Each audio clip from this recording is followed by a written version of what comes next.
সোনকালে আমি 984 পোষ্টৰ এগেইনষ্টত এপইণ্টমেণ্ট দিবৰ কাৰণে এটা পদক্ষেপ লোৱা হৈছে। নাটনি আমি এদিনতে পূৰণ কৰিব পৰা বিষয় নহয়। শিক্ষকৰ নাটনি সেইবিলাক মানে হৈয়ে থাকিব।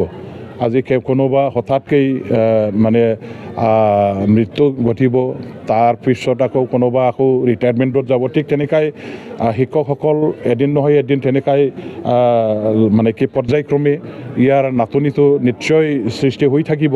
কিন্তু যিমানখিনি এতিয়া নাটনি হৈছে সেইবিলাক পূৰণ কৰিবৰ কাৰণে আমি এটা প্ৰক্ৰিয়া যিহেতু ইতিমধ্যে আৰম্ভ কৰি পেলাই আমাৰ বাছনি কমিটি বা স্ক্ৰুটিনি কমিটি, ভেৰিফিকেশ্যন কমিটি গঠন কৰি দিয়া, তেওঁলোকে কাম কৰি আছে। কামটো শেষৰ ফালে আহিছে। অন্তিম পৰ্যায়ৰ যিখিনি আমাৰ কৰিব লগা আছে, আমাৰ মানে মাৰ্কশ্বিট ভেৰিফিকেশ্যন কৰা এই কাম চলাৰ পাছত সোনকালে আমি 984 পোষ্টৰ এগেইনষ্টত এপইণ্টমেণ্ট দিবৰ কাৰণে এটা পদক্ষেপ লোৱা হৈছে। মই ভাবোঁ কাম ক্ষিপ্ৰতাৰে যিহেতু চলি আছে আৰু যিমানে সোনকালে শেষ হ'ব ইমানেই আমি সোনকালে এপইণ্টমেণ্ট দি পেলাই শিক্ষকৰ নাটনিটো পূৰণ কৰিবৰ কাৰণে ব্যৱস্থা হাতত ল'ম। বাকীখিনি যিবিলাক আকৌ আছে হাইস্কুলত বা আমাৰ কলেজবিলাকত, সেইবিলাক পূৰণ কৰিবৰ কাৰণে সন্মুখত ইলেকশ্যন অহাটো আমাৰ কাৰণে অলপ অসুবিধা হৈছে।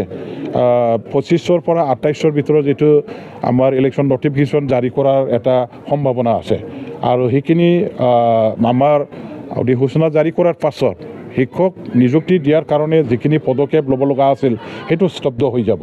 গতিকে আফটাৰ ইলেকশ্যন আমি কলেজ বা আমাৰ হাইস্কুলবিলাকৰ যিমান আছে পোষ্ট খালী সেইবিলাক ফিল আপ কৰিবৰ কাৰণে আমি নতুনকৈ আকৌ প্ৰক্ৰিয়া আৰম্ভ কৰিম। ইয়াৰ কাৰণে অলপ সময় লাগিব। কিন্তু তাৰ আগে আগে LP, UP এই দুটা শ্ৰেণীৰ স্কুলৰ যিবিলাক আমাৰ পোষ্ট খালী আছে, আমাৰ শিক্ষকৰ নাটনি আছে, সেইবিলাক ফিল আপ কৰিবৰ কাৰণে অনগয়িং এটা প্ৰচেছ চলি আছে। আমাৰ নাম্বাৰ ভেৰিফিকেশ্যন কৰা, মাৰ্কশ্বিট ভেৰিফিকেশ্যন কৰা, বিভিন্ন ধৰণৰ ভেৰিফিকেশ্যন কৰা এই কামটো এতিয়া অন্তিম পৰ্যায়ত আহিছে। সেইটো হয়তো বা এসপ্তাহৰ ভিতৰত কমপ্লিট হৈ যাব। তেতিয়া আমি আনুষ্ঠানিকভাৱে এপইণ্টমেণ্টৰ মানে এইবিলাক বিতৰণ কৰাৰ ব্যৱস্থাটো কৰিব পাৰিম।